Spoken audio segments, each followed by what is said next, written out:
নমস্কার বন্ধুরা, কেমন আছেন সবাই? ঘরোয়া রান্না বাই চৈতালিতে সবাইকে স্বাগত জানাই। আজকে আমি বানাবো ক্যাপসিকামের একটি দুর্দান্ত স্বাদের রেসিপি, দই ক্যাপসিকাম, যেটা খেতে কিন্তু অপূর্ব হয়। নিরামিষের দিনে আপনারা অনায়াসে বানিয়ে নিতে পারেন। আর ক্যাপসিকামের এই রেসিপিটা আমার কাছে হচ্ছে সেরা। চলুন আমি দেখিনি। আমি এখানে 3টে মতো ক্যাপসিকাম নিয়েছি। ক্যাপসিকামগুলো এরকম মাঝখান দিয়ে কেটে সরু করে ফালি করে নেবো, মানে সরু করে একদম স্লাইস করে কেটে নেবো। আমি আপনাকে ক্যাপসিকাম একটা হাফ আর কি কেটে দেখাচ্ছি। দেখুন, এভাবে কেটে এরকম সরু করে ফালি করে নেবো। আর ক্যাপসিকামের যে সাদা অংশগুলো দেখছেন এই মাঝখানে যেটা হয়ে আছে, সেটা আমি নেব না, সেটা ফেলে দেবো। আর বীজগুলোই অবশ্যই ছাড়িয়ে ফেলে দেবো। এরমভাবে আমি সবগুলো ক্যাপসিকামগুলো সরু করে কেটে নেব। ক্যাপসিকামের রেসিপিটা আমার ঘরে যেমন আমার হাজব্যান্ড, আমার মেয়ে খুবই পছন্দ করেছে, সেরকম গ্যারেন্টি দিচ্ছি আপনারাও বাড়িতে অবশ্যই বানাবেন। কারণ শনিবার বা ছুটির দিন বা নিরামিষের দিন হলে একটা মাথায় ঘোরে যে নতুনত্ব কী রেসিপি বানানো যায়। একঘেয়ে রেসিপি খেতে তো অনেকেই পছন্দ করেন না। আর যারা ক্যাপসিকাম খেতে ভালোবাসেন না, গ্যারেন্টি দিচ্ছি এই রেসিপিটা বানালে ভীষণ ভালো লাগবে। এতে আমি দেবো আদা আর কাঁচা লঙ্কা। আমি 1 ইঞ্চি আদা নিয়েছি, 4-5টা কাঁচা লঙ্কা নিয়েছি। ঝালটা আপনাদের স্বাদ অনুযায়ী দেবেন, খুবই কম মশলা লাগে।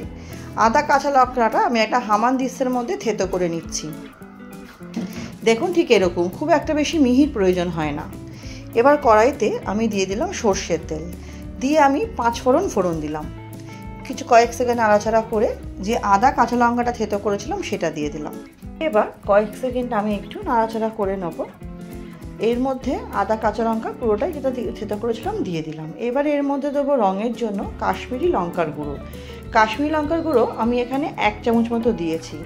দিয়ে এটাও কিছুক্ষণ নাড়াচাড়া করে নিয়ে আমি যে ক্যাপসিকামগুলো কেটে রেখেছিলাম, অবশ্যই ক্যাপসিকামটা আমি তো ধুয়ে কেটেছি, আপনারা চাইলে কেটেও ধুতে পারেন, দিয়ে দিলাম এর মধ্যে। ক্যাপসিকামটা এর মধ্যে দিয়ে আমি ক্যাপসিকামের সাথে মশলাটা খুব ভালো মতো এটাকে আমি কষিয়ে নেব।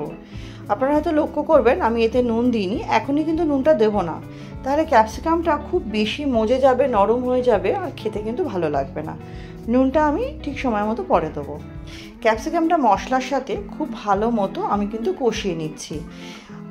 রেসিপিটা আশা করছি আপনাদের ভালো লাগবে। আমি অনুরোধ করব অবশ্যই রেসিপিটা একবার ট্রাই করবেন। ট্রাই করার পর কেমন লাগলো আমাকে কমেন্ট সেকশানে কিন্তু জানাতে ভুলবেন না। আপনাদের কমেন্টের অপেক্ষায় থাকবো। আপনাদের কমেন্টে রান্না করার উৎসাহটা আমার অনেক বেড়ে যায়।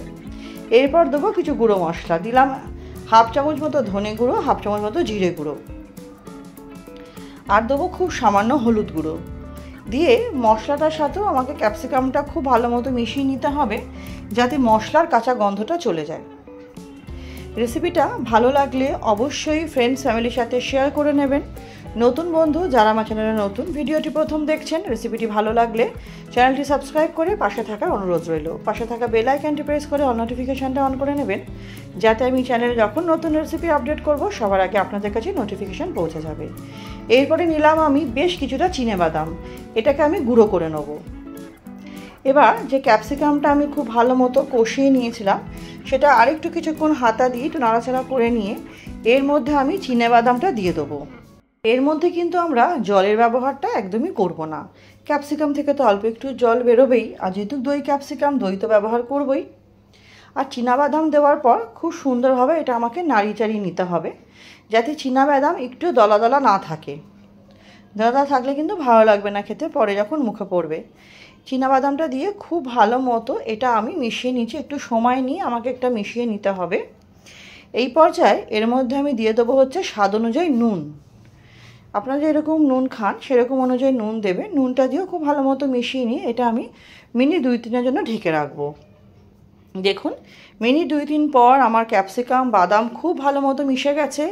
এর মধ্যে আমি দিয়ে দিলাম হচ্ছে 3 চামচ থেকে 4 চামচ টক দই আমার ফেটিয়ে রাখা ছিল সেটা। টক দইটা দিয়ে কিন্তু খুব ভালো মতো টক দই দিয়ে মিশিয়ে নিতে হবে। টক দই দিয়ে সুন্দরভাবে এটা আমাকে মিশিয়ে নিতে হবে। এই রেসিপিটা রাত্রে ডিনারের জন্য রুটির সাথে তো একদম পারফেক্ট, আর হয়ও কিন্তু ভীষণ তাড়াতাড়ি। এটা আমার রেডি করতে খুব বেশি হলে আমার 30 মিনিট লেগেছিল, 25 থেকে 30 মিনিট, তার বেশি সময় একদমই লাগবে না এটা করতে। কারণ ক্যাপসিকাম এমনি তাড়াতাড়ি নরম হয়ে যায়, আর এটা হতেও কিন্তু খুব টেস্টি হয়। এটা দেখতে যতটা সুন্দর লাগছে, খেতেও কিন্তু দুর্দান্ত হয়েছিল। আমার দই দিয়ে ক্যাপসিকামটা কিছুক্ষণ নাড়াচাড়া করলাম। এবারে আমি এটাকে আরও মিনিট 2-3-এর জন্য ঢেকে রাখবো। মিনিট 2-3 পরে দেখুন কি দুর্দান্ত একটা কালার এসেছে, দুর্দান্ত একটা কালার এসে গেছে মিনিট 2-3 পর। আপনারা আমি বলছি ঠিকই, কিন্তু আমি চিন্তা করছি ক্যাপসিকামটা এতটাই ভালো লেগেছিল খেতে, আমি যেহেতু খেয়েছি তাই রিকোয়েস্ট করবো আপনারা অবশ্যই বানাবেন আমার রিকোয়েস্টে। আপনাদের সাথে গল্প করতে করতে এর মধ্যে দিয়ে দিলাম পরিমাণ অনুযায়ী চিনি। সমস্ত স্বাদকে ব্যালেন্স করতে চিনিটা তো অবশ্যই প্রয়োজনীয় দেওয়াটা। দিয়েও কিছুক্ষণ আমি এটাকে একটু নাড়িয়ে চাড়িয়ে নেবো যাতে চিনিটা একটু গলে যায়। একটু সময় নিয়ে কিন্তু করবেন। চিনিটা মিশিয়ে যাওয়ার পর আমি কিছুক্ষণ এটা একটু ফুটতে দেবো।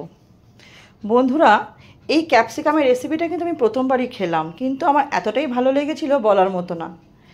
দেখুন খুব সুন্দরভাবে এটা ফুটে যাওয়ার পর এর মধ্যে আমি দিয়ে দেবো হচ্ছে সামান্য একটু শাহি গরম মশলা, আর দেবো কস্তুরি মেথি। কস্তুরি মেথি আমি একটুখানি হাতের সাহায্যে ঘষে নিয়ে দিয়ে দেবো। ব্যাস, রেসিপিটা কিন্তু আমার আর কোনো মশলা দেওয়ার নেই, এখানেই কিন্তু আমার মশলা দেওয়া শেষ হলো। এবার আমি খুন্তি দিয়ে একটু ভালো মতো মিশিয়ে নেবো কস্তুরি মেথি আর গরম মশলাটা। মিশিয়ে দিলেই কিন্তু এটা আমার রেডি হয়ে যাবে গরম গরম পরিবেশন করার জন্য। এটা তো আমি রুটির সাথে পরিবেশন করেছিলাম, আপনারা চাইলে পরোটা বা লুচি বা নান খেতে পারবেন, বা রাইসের সাথেও কিন্তু ভালো লাগবে, কিন্তু রাইসের থেকে বেশি ভালো লাগবে আপনার এই ময়দার আইটেমগুলো দিয়ে। তাহলে রেসিপিটা তো আমার কমপ্লিট হয়ে গেল। আর আপনাদের সবাইকে অনেক অনেক ধন্যবাদ আমার সাথে ভিডিও শেষ অবধি থাকার জন্য, আমাকে সাপোর্ট করার জন্য। আর ফেসবুকের বন্ধুদের বলবো রেসিপিটি ভালো লাগলে পেজটি ফলো করে পাশে থাকবেন। তাহলে চলুন আজকের মতো এখানেই শেষ করছি। সবাইকে ভালো থাকবেন, সুস্থ থাকবেন।